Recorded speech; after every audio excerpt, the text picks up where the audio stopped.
Assalamualaikum warahmatullahi wabarakatuh. Alhamdulillahi rabbil alamin. Wassalatu wassalamu ala ashrafil anbiya'i wal mursalin wa ala alihi wa sahbihi ajma'in. Amma ba'du. Anak-anakku dan saudara-saudaraku muslimin muslimat yang dirahmati Allah Subhanahu wa ta'ala. Selamat berjumpa di Karakteristik Muslim Channel.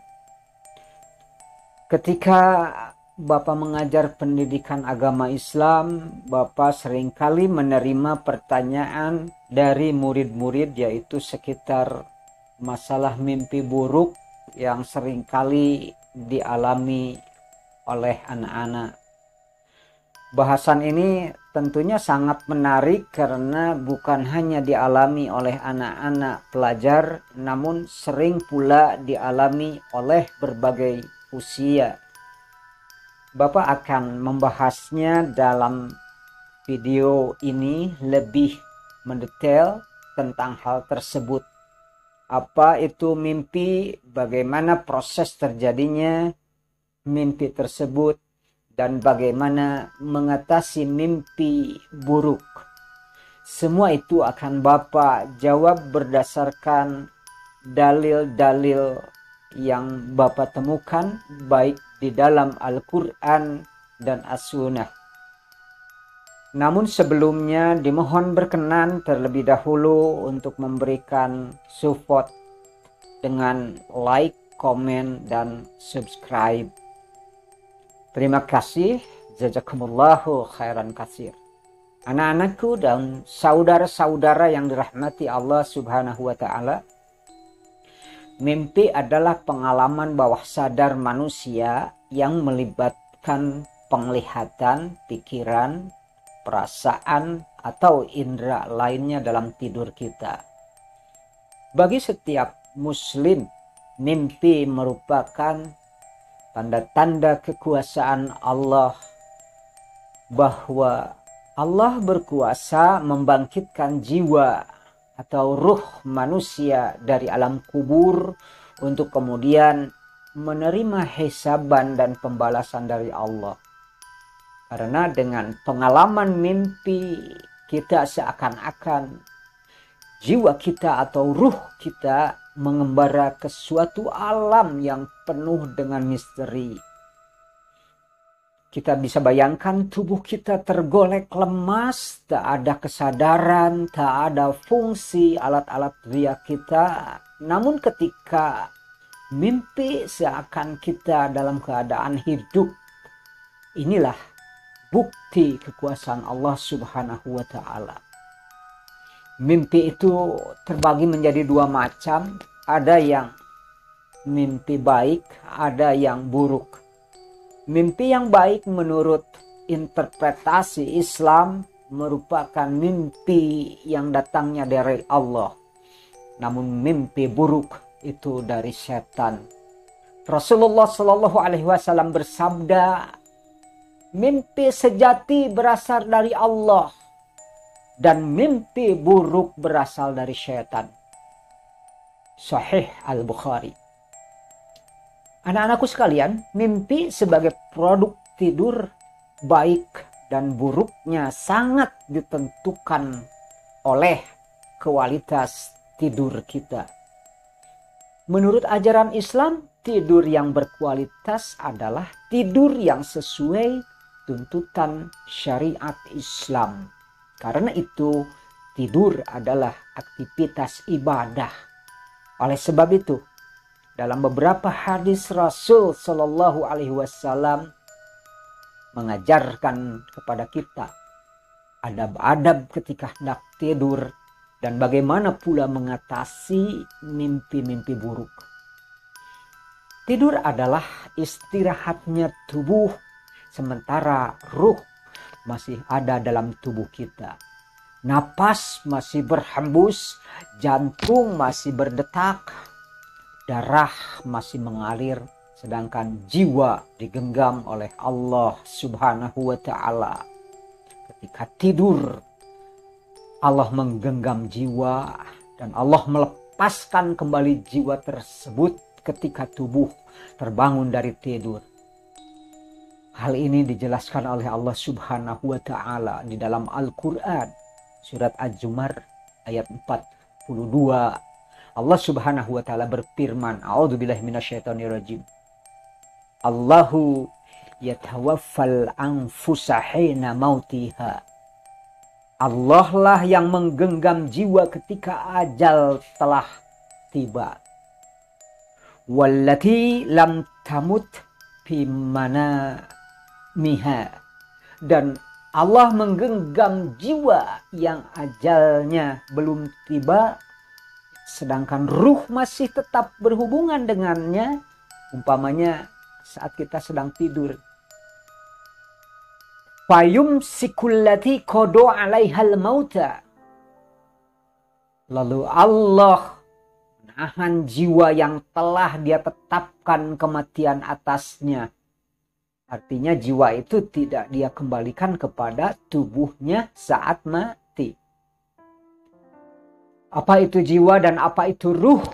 Para ulama berbeda pendapat tentang apakah antara jiwa dan ruh keduanya berbeda atau sama. Lepas daripada itu, menurut Ibnu Abbas, jiwa adalah tempatnya akal dan pikiran, sedangkan ruh adalah yang menyebabkan adanya nafas dan gerakan. Dengan demikian, ketika tidur, ruh itu masih ada pada tubuh. Buktinya, ketika tidur masih ada nafas dan gerakan. Sedangkan jiwanya kosong dari tubuh kita. Lantas kemana jiwa itu sewaktu tidur? Jiwa ketika tidur digenggam oleh Allah Subhanahu wa Ta'ala. Ketika bangun dari tidurnya, jiwa itu dikembalikan oleh Allah masuk ke dalam tubuh kita lagi. Maka jiwa itu tidak pernah sirna, tidak pernah rusak ataupun hancur. Kendati pun manusia sudah mati. Tetapi jiwa bersifat langgeng dan kekal menuju alam akhirat. Tidur itu sebenarnya separuh daripada mati. Makanya para ulama menyebutnya tidur itu sebagai mati kecil. Nah, mengacu kepada pendapat Ibnu Abbas tadi, maka ketika manusia tidur sebenarnya masih ada ruhnya, tetapi tidak ada jiwa. Jiwanya ketika tidur ada dalam genggaman Allah. Selanjutnya diterangkan oleh Syekh Ahmad Mustafa Al-Maraghi di dalam kitabnya. Jiwa itu adalah sejenis makhluk luhur.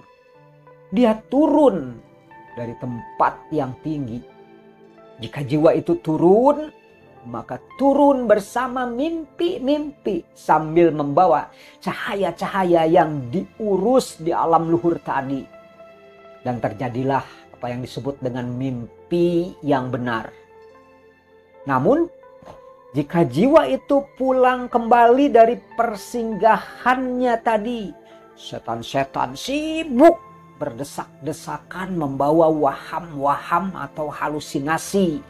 Lalu setan-setan itu mencuri berita, lalu dikirimkanlah mimpi yang dibungkus dengan kedustaan kepada manusia. Nah, mimpi yang dusta itu bentuknya adalah mimpi buruk atau mimpi yang sangat menakutkan. Nauzubillah. Dengan demikian, jika kita atau Anda mimpi buruk, mimpi yang menakutkan, mimpi-mimpi yang membuat jiwa Anda terpengaruh dan terguncang, maka berlindunglah kepada Allah Subhanahu wa Ta'ala. Karena mimpi tersebut adalah kiriman dari syaitan laknatullahi. Anak-anak dan saudara-saudara yang dirahmati Allah, fenomena tidur dan mimpi ini merupakan bukti kekuasaan Allah Subhanahu wa Ta'ala. Selain tidur merupakan bentuk nikmat istirahat bagi tubuh yang harus kita syukuri. Namun tidur terdapat aktivitas ibadah bagi ruh dan jiwa kita yang harus tetap terkontrol dan terbimbing oleh petunjuk syariat. Begitu luhurnya ajaran Islam, aspek-aspek kecil dalam tidur pun tetap harus diatur mengikuti contoh Rasulullah Shallallahu Alaihi Wasallam.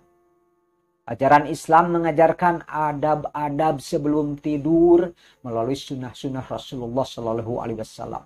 Karena tidur menurut ajaran Islam merupakan aktivitas ibadah, maka mimpi buruk sekalipun boleh jadi kita lengah dan lalai dari ketaatan menjalankan syariat ketika hendak tidur.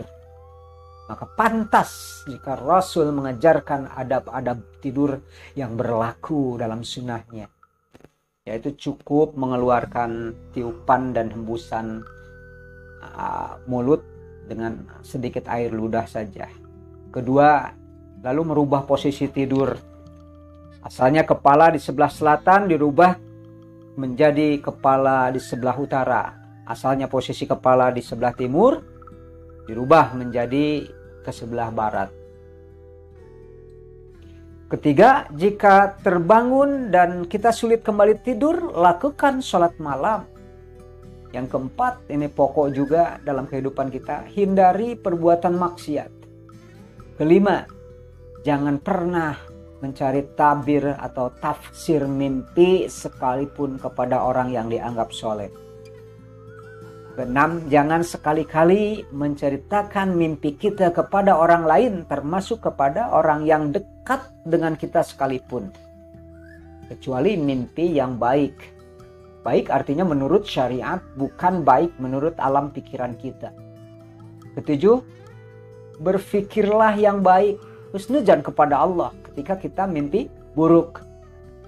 Jangan sampai mimpi kita mempengaruhi, karena itu adalah pengaruh dari setan. Dan setan akan senang telah berhasil menggoda manusia.